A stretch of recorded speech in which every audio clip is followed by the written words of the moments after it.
guys, I'm completely green cracking. I've had to strip off. I must have walked for 30 minutes. I can't find them yet. They said I've still got to keep walking along this beach. This beach is just huge. So luckily, because I've never been this end before, I bought a pair of binoculars, these little short ones, little Pentax jobbies, and I'm going to see if I can spec it. Because specks, there's little specks in the distance. Oh, please God, let it be them, because I don't think I can walk anymore.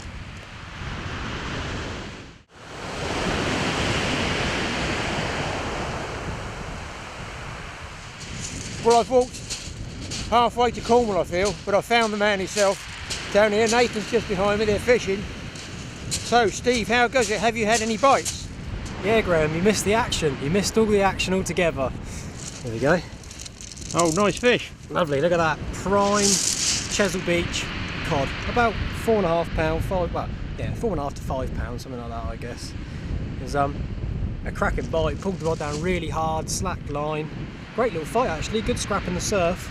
I was, yeah. And what bait was that on? That was Steve? on a plain blow lug bait, just straight blow lug. Nice big blow lug bait. So, prime example of a Chesil Beach cod, as you can see. No, that didn't take you long. No, not at all. You probably wait all day for one now. Whole of about 5 minutes. Right, so you're all set up here, Steve. Very, very steep beach here. It looks like it goes into deep water. What should my setup be? My preferred Chesil setup is a long up and over clip down pulley I like to use. It's sort of hook size, 2/0s to 4/0s, something like that. They don't need anything massive for cod. I know they've got a big mouth, but you'll find the bigger the hook, the lighter they tend to get hooked. I don't know why. With a smaller hook, they tend to take it sort of fairly deep, you know, to the back of the throat and in the corner of the mouth quite often. The bait I like to use is blow lug, and these, they almost look like black lug, they're so big. There's a little spot about 5 minutes down the road from me. I get these, not very many. I can get 100 a tide, maybe something like that if I'm very, very lucky. But they are absolutely beautiful prime cod baits, as you can see. Now, what's the difference between those and a black, just so that the ordinary angler knows? Black lug. To be fair, I've never pumped blacks myself. I don't know. Not in your area, yeah. Deal, to be fair, but I think the black lug are tougher. They're a bigger worm. I think the smell's slightly different. Obviously, it allows you to freeze them. Yes, yes. It allows you to freeze them because they've got a thicker skin, stuff like that. You know, you can freeze them down. I know a lot of people salt them as well. They have a tendency to salt the lug. But some people actually like blow. I know boat fishing, a guy, he's just out fished like 10 to 1. He had a bucket of them. I love yeah, because the juice is in it. He said it's fresh juice, whereas the others, you know, where tend to dry out a bit. And they're frozen, they don't tend to hold the scent as well. Exactly. Yeah, he's saying what you're doing is gutting the smell from it, really, to make it last longer. But he'd soon have it lasting less time, but smells like with juice. Yeah, exactly. Yeah. Fresh, so, what am I going to put a few of those on a hook? Yeah, I tend to use about 3 or 4, not very many. It's small bait range down here, really. I found fishes that sort of outfishes everything, really. A small blow lug bait at range. And what else is out there? You know, anglers, just ordinary anglers, are liable to catch down here. Anything really. This beach has thrown up just about everything you can think of. You get John Dory down here, you get anglerfish down here, you get every species of gurnard you can catch: greys, streaks, reds, tubs. You get bull huss down here, obviously a lot of dogfish, a lot of pout, a lot of whiting. Just about anything really. There's been tuna sighted off here. I've seen a tuna down here, sort of an 80-pound bluefin, cleared the water, 6 foot out the water. Me and my friend Adam both saw it, and he leapt into action, had a live mackerel trying to slide it out. I bet. I've seen a fresher jump down here, must have been £100 plus fresher, just cleared the water again, first light. And because of the deep water close in here? You've got very deep water close in. It's a massive expanse of beach, and the mackerel shoals you get down here in the summer are just immense. What depth would there be here, Steve? Some of the, we're casting out, say, 80, 100 yards. What's the... You're probably in around about 60, 70 foot, something like that. So very deep, yeah. On a big spring, you're 80 foot or so. So it's a large tide today, so we should have quite a lot of water here, and hopefully a lot of cod. Well, fingers crossed. I mean, we're targeting the cod. I have got a couple of mackerel and a bit of squid. Is it worth putting that out on one? Would I get anything else, congers or anything? Yeah, you will get congers and ungulates down here. There have been quite a few being caught lately, so it's and cod don't seem to come. Yep, I noticed even in the boat, the cod don't seem to come out much on fish baits, do they? Really? No, it's squid and lug. Strange. You think this time of the year they're feeding on sprat? Yeah. Quite often they're up in the water feeding on sprat this time of the year, but you won't catch them on a fish bait. It's very strange.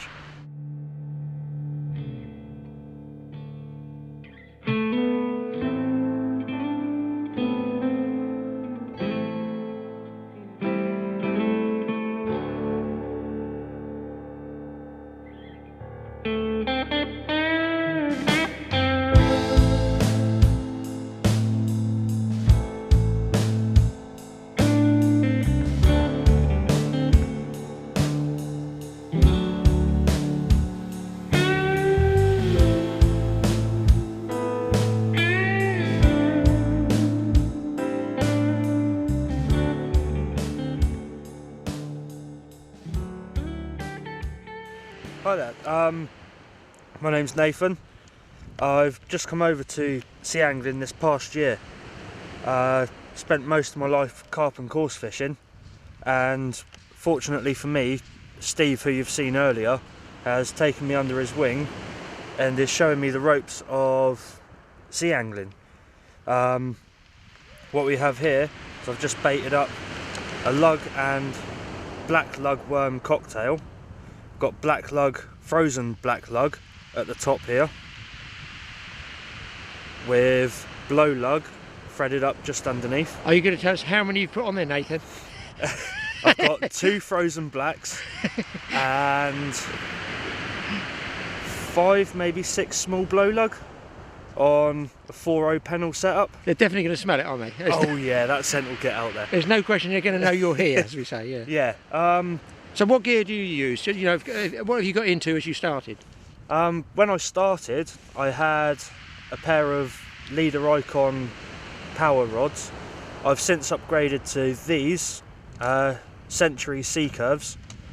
I upgraded to them because I'd basically seen the fish that Steve had caught on his, and I know that Century is a good name. They're going to last me a lifetime, and they're going to handle any fish I'm likely to catch from all the venues that I fish. And you reel? What do you go for reel and line? For reel wise, just move that over here. I have a Fathom 12, which has been monomagged by Chris Macy, and line is just simple Rovex. I believe it's Rovex 10X in the red colour. For leaders, I like to use the bullet tapered. It's something that I have confidence in, and they work. That's all that matters. And what have you had? You've had this summer. You've had a big stingray as well, yeah? Yeah. As I said, it's my first year into sea angling. I've had stingrays to 17 £. Ouch. Undulates to, yeah, luckily it didn't sting me. Yeah. Undulates to just over 11, small lides to 10.5, thornbacks, nothing big with the thornbacks. I've had 3 specimen spotteds over £4. Really, it's big, yeah. Biggest one was £4.9. I've managed cod from this very venue. And you like fishing Chesil, do you? I absolutely love it. It's a fantastic venue. You never know what it's going to throw up. I gather that. You don't know what's in it, really, yeah. It's a few months ago, the British record stingray came from here. And what was that, 80 something, wasn't it? Around the £80 mark, if not more. That's absolutely phenomenal. And it's not a known stingray venue. Yeah. Which makes it even better. Get that bait in the water, mate. Let's see you catch another fish. Trapped in space, still living every day in a positive way.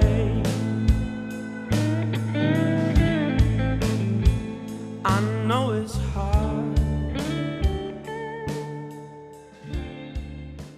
Was caught on double black lug, intended for a cod, but Pretty fins.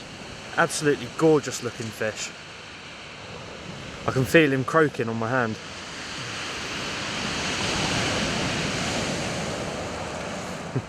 How big they grow here? What sort of size can you get them? I'm not sure. British record's about £12. That's 12, Is that so here? £12 the British record is, you know, it's a shore caught record. The shore caught record? It's, yeah, it's £12. It's £12. Yeah, I believe the boat record's £11 as well. Well, I'm not filming this then. It's only a baby. Yeah, Pretty, very, very pretty Beautiful, fish. though. Isn't it? One of Lovely. my favourite fish to catch they are. absolutely stunning.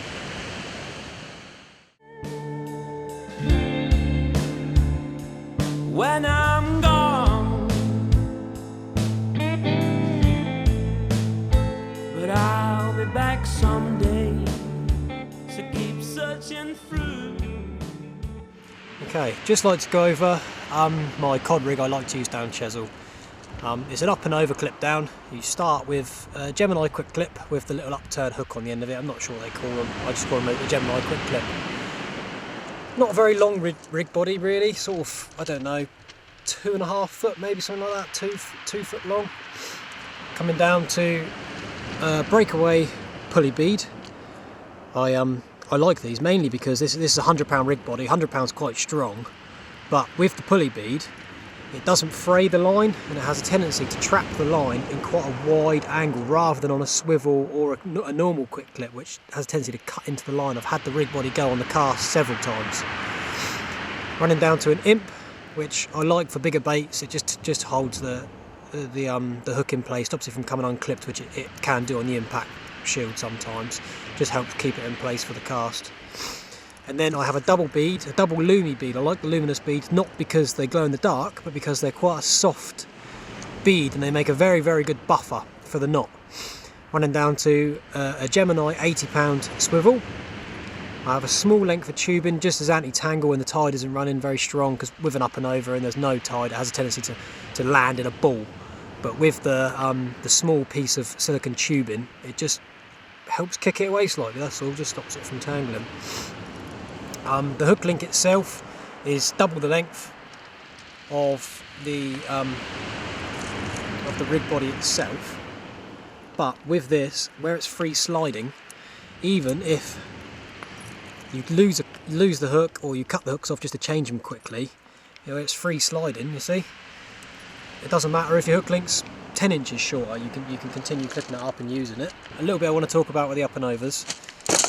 It's called an up and over rig for a reason. The hook link itself comes up to the top clip there, goes over the top like that, you see, just hooks over the top, and then down to either the imp or the impact shield. It's up to you whichever one you want to use, but I like to use the imps myself. It holds the hook into place. So in theory, as that hits the water, the impact shield will go up like so, the hook link will drop down, and you'll end up with a nice long flowing trace on the bottom as such. When the fish picks another thing I'd like to touch up as well on this rig, when the fish picks the bait up, the problem with fixed rigs is as soon as they pick the bait up, they're in tension in tide. With this and the bow of your line, where it's free sliding, the fish has a chance to sort of pick it up and move off a little bit. I find the cod down here especially seems to be a little bit deeper hooked on this rig because they pick it up and they get a chance to take it down and move off with it.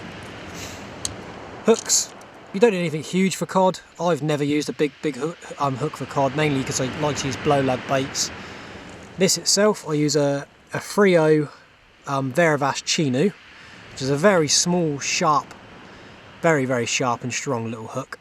And on the bottom, a Frio or a 4.0 Camazan is all I like to use for the worms themselves, because when you're fishing blow lug bait, if you have a big hook, you struggle to fit over the eye of the hook or over the knot itself. It just tears the bait apart and ends up blowing up. Oh my God, it's a pollock. What on earth happened to me? No wonder I thought it was a big whiting. What about that, guys? Off the beach, I just looked, it's a very thin one actually, look at the size of his head compared with the rest of the body there. Big mouth on it. I put a piece of mackerel on, tipped off on the lugworm, small hooks, one of old Tony's tackle rigs here. Got the little flasher beads on them there, I don't know if you can see the little sequins there. Well, I tell you what, please, a pollock, for goodness sake. That is a nice pollock, I'm pleased with that one. Just cast on the edge of the foam, you know, where they're talking about the foam coming in closer. I thought, I'm going to cast in closer because the foam's in closer. What a good result. I had a feeling they might be in closer, it's deep water. Let's get this guy back. To keep searching through this misty haze.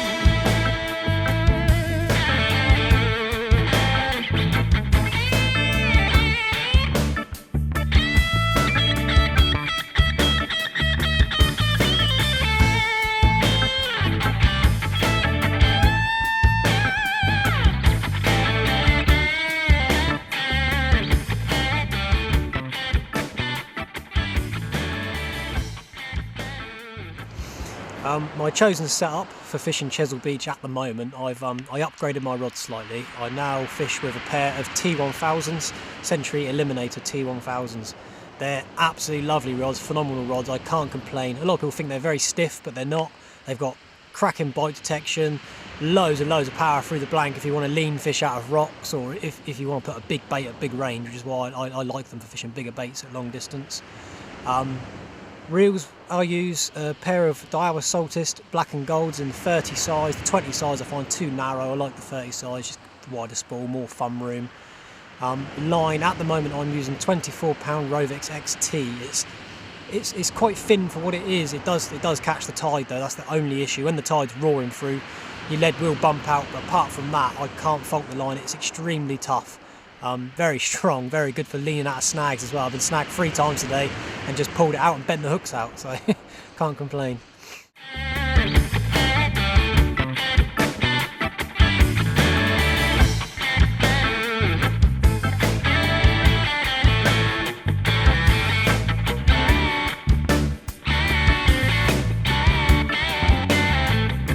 It's only a phase.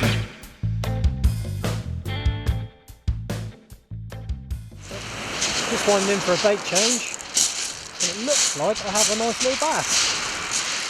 There we go. Look at that. That's my first Chesil bass on bait for a little while, that is. Not quite the stamp you'd expect along here, but welcome nonetheless. Cracking little bass. And big ones along here in the summer, I guess, in autumn. Oh yeah, there's some very big bass along here in the summer and in the winter. I know several doubles so far this year, so there's been a couple of crackers along here. On big fish baits, you know, generally a big fish, big bass, Yeah, close on, in, on that type of squid thing. baits and stuff like that. People trying to target a big cod or a big conger, stuff like that, generally tend to pick them up. But yeah, it's a nice little byproduct of fishing worm bait. Things come and go in life.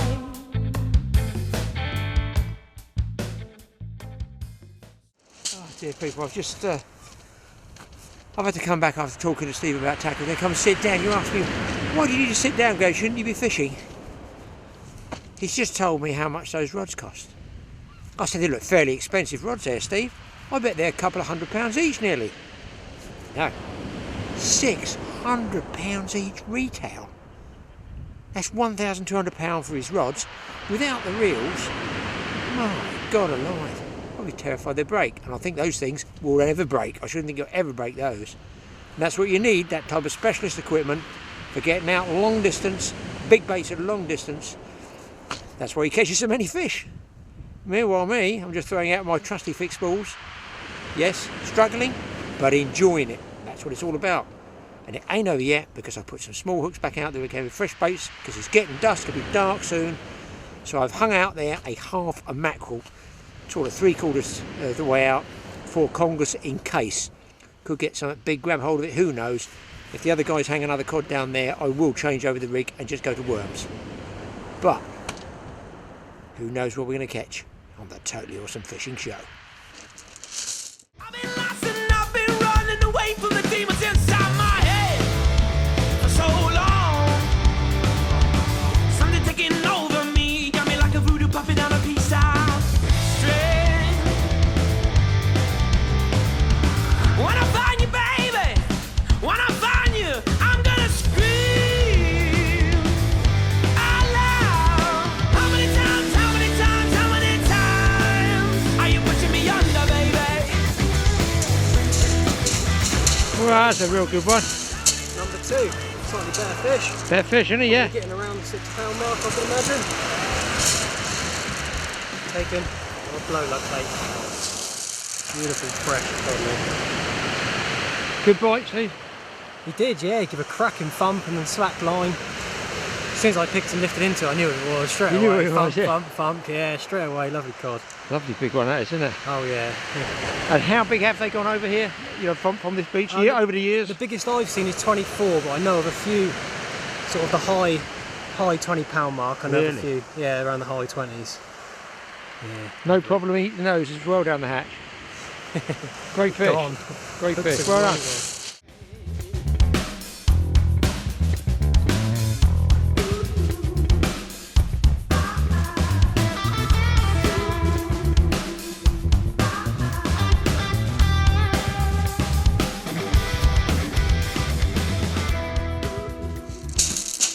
Well, dusty is upon us, guys, and here is the culprit of the rod rattling. Many of you know him well. He is called Peter Pouting. He can be very good when used for conger at night. Even a cod might take that one, to be honest.